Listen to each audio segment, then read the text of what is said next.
Abad 6 Masehi, Arab sebelum Islam. Sebelum munculnya Islam pada abad ke-7 Masehi, wilayah Arab merupakan tempat tinggal masyarakat yang beragam dengan budaya dan agama.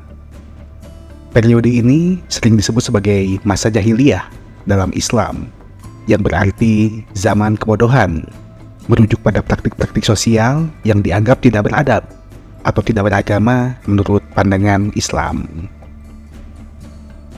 Masyarakat Arab terbagi dalam berbagai suku.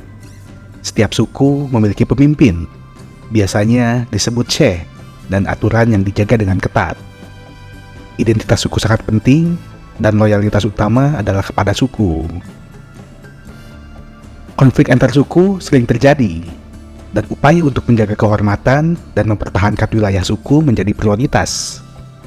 Para masyarakatnya pun menggunakan bahasa Arab, yang merupakan salah satu bahasa yang kompleks dan kaya dalam banyak aspek, baik dalam tata bahasa, kosakata, retorika, dan variasi dialeknya.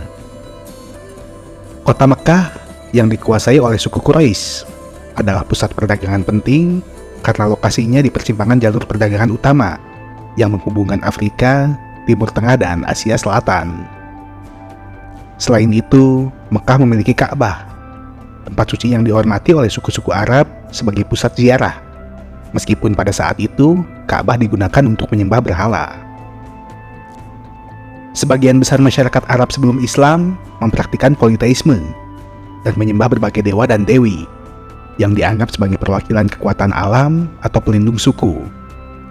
Berhala-berhala dipajang di sekitar Ka'bah di Mekah, dan kota ini menjadi tempat utama untuk menyembah dewa-dewa suku seperti Hubal, Al-Lat, Al-Uzza, dan Manat. Selain politeisme, ada juga pengaruh agama-agama monoteistik di Jazirah Arab. Beberapa kelompok Yahudi tinggal di wilayah Yaman dan sekitar Madinah, dan terdapat juga komunitas Kristen khususnya di wilayah selatan seperti Najran dan Yaman, yang dipengaruhi oleh Kekaisaran Bizantium dan Kekaisaran Aksum di Ethiopia. Zoroastrianisme juga hadir di beberapa wilayah timur yang terpengaruh oleh Kekaisaran Persia. Jazirah Arab merupakan jalur perdagangan yang penting, menghubungkan Timur Tengah dengan Afrika Timur dan Asia Selatan.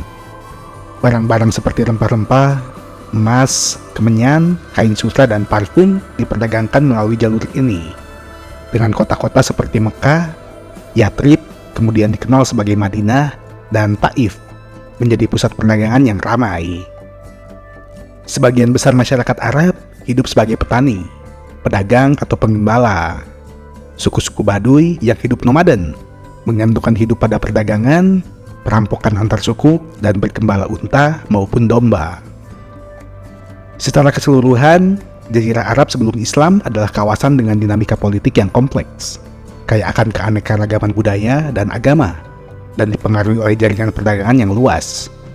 Munculnya Islam pada abad ke-7 Masehi kemudian membawa perubahan besar bagi masyarakat ini, mengubah Jazirah Arab dari masyarakat berbasis suku dan politeisme menjadi komunitas yang bersatu di bawah satu agama dan identitas baru.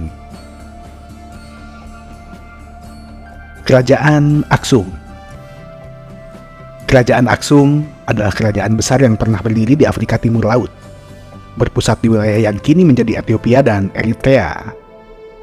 Kerajaan ini mencapai puncak kejayaannya antara abad ke-1 hingga abad ke-7 Masehi, dan merupakan salah satu peradaban besar di Afrika kuno.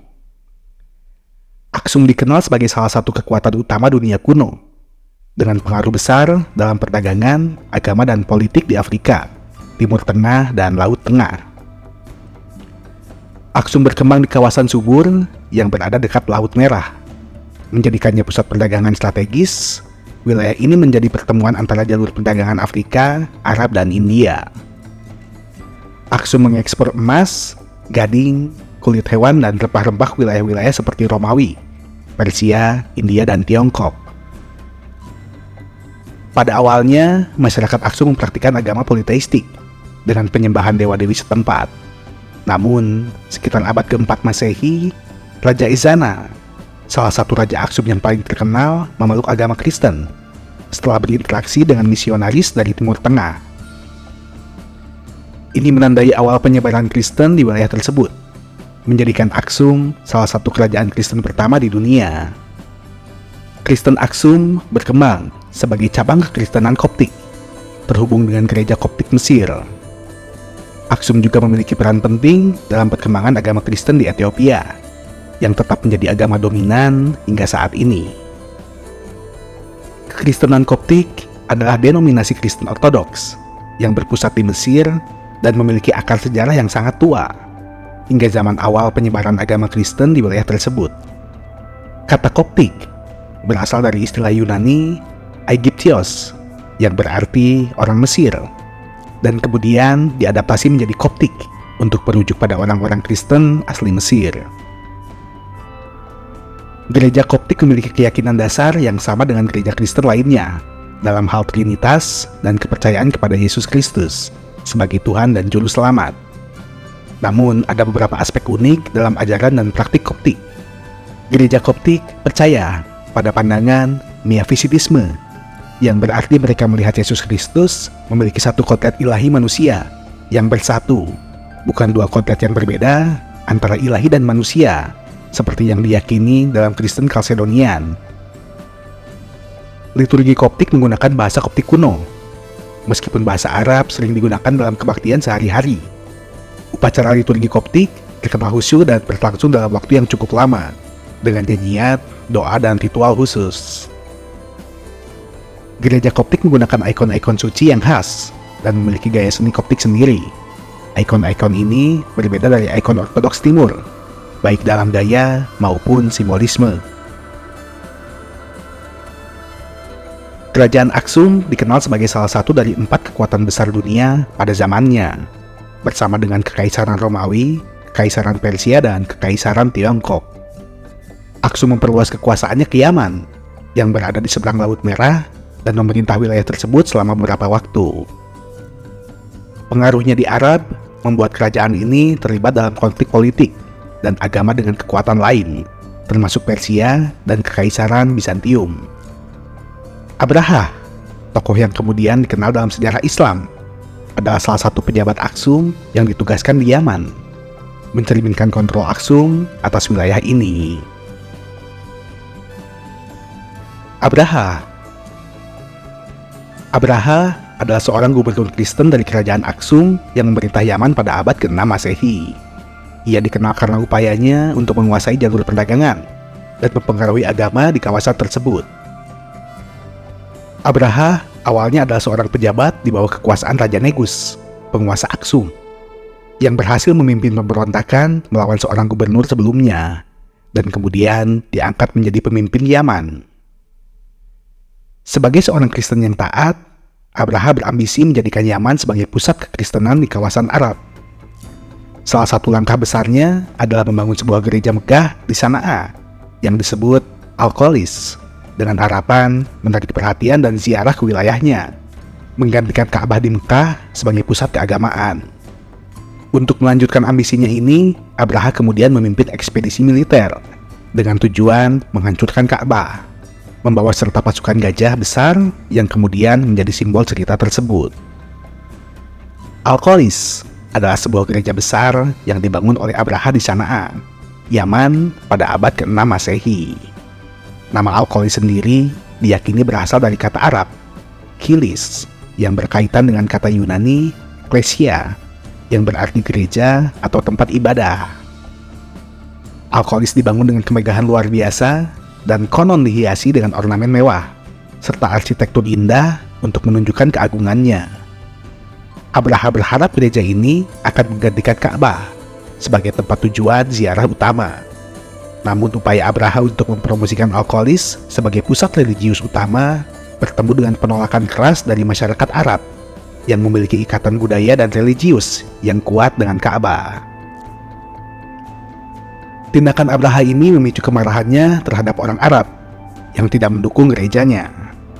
Kemudian Abraha memutuskan untuk mengirim pasukan yang termasuk pasukan gajah besar dengan tujuan menghancurkan Ka'bah di Mekah.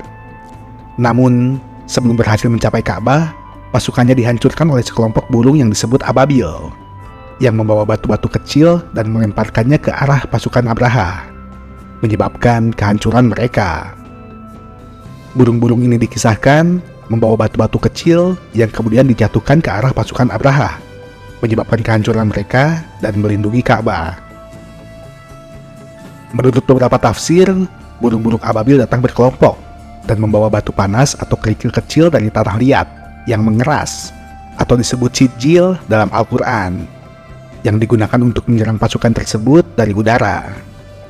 Meskipun tidak ada deskripsi fisik yang rinci mengenai jenis burung ini, mereka sering digambarkan sebagai burung dengan ukuran kecil, namun datang dalam jumlah besar, sehingga menimbulkan kekuatan yang mematikan. Cerita tentang burung ababil dipahami oleh umat Islam sebagai simbol dari intervensi dan perlindungan ilahi. Mereka dipercaya melambangkan kekuatan Allah Subhanahu wa Ta'ala dalam melindungi Ka'bah dari segala ancaman, meskipun tidak ada pasukan atau kekuatan manusia yang membela tempat suci tersebut saat itu. Kisah ini tercatat dalam Al-Quran, dalam surat Al-Fil, yang menggambarkan bagaimana Allah Subhanahu wa Ta'ala melindungi Ka'bah dan kota Mekah dari serangan tersebut. Peristiwa ini disebut Tahun Gajah dan penting dalam tradisi Islam sebagai tanda perlindungan ilahi terhadap Ka'bah dan kota suci Mekah, yang semakin mendegukan pentingnya Ka'bah dalam agama dan budaya Arab bahkan sebelum munculnya Islam. Tahun Gajah juga dikenal sebagai tahun kelahiran Nabi Muhammad SAW, sekitar tahun 570 Masehi. Itulah sebagian kecil dari sejarah pada abad ke-6 Masehi. Terlepas dari peristiwa yang ada, kebenaran sejarah dari semua ini hanyalah milik Tuhan Yang Maha Esa. Mohon maaf jika ada peristiwa yang terlepas ataupun tidak pas. Untuk perkembangan channel ini, Anda bisa bantu untuk subscribe dan berikan like. Dan juga jangan lupa untuk tinggalkan komentar pada video ini. Sampai jumpa kembali pada video selanjutnya. Terima kasih telah menonton video ini dan salam sejahtera untuk kalian semua dimanapun berada.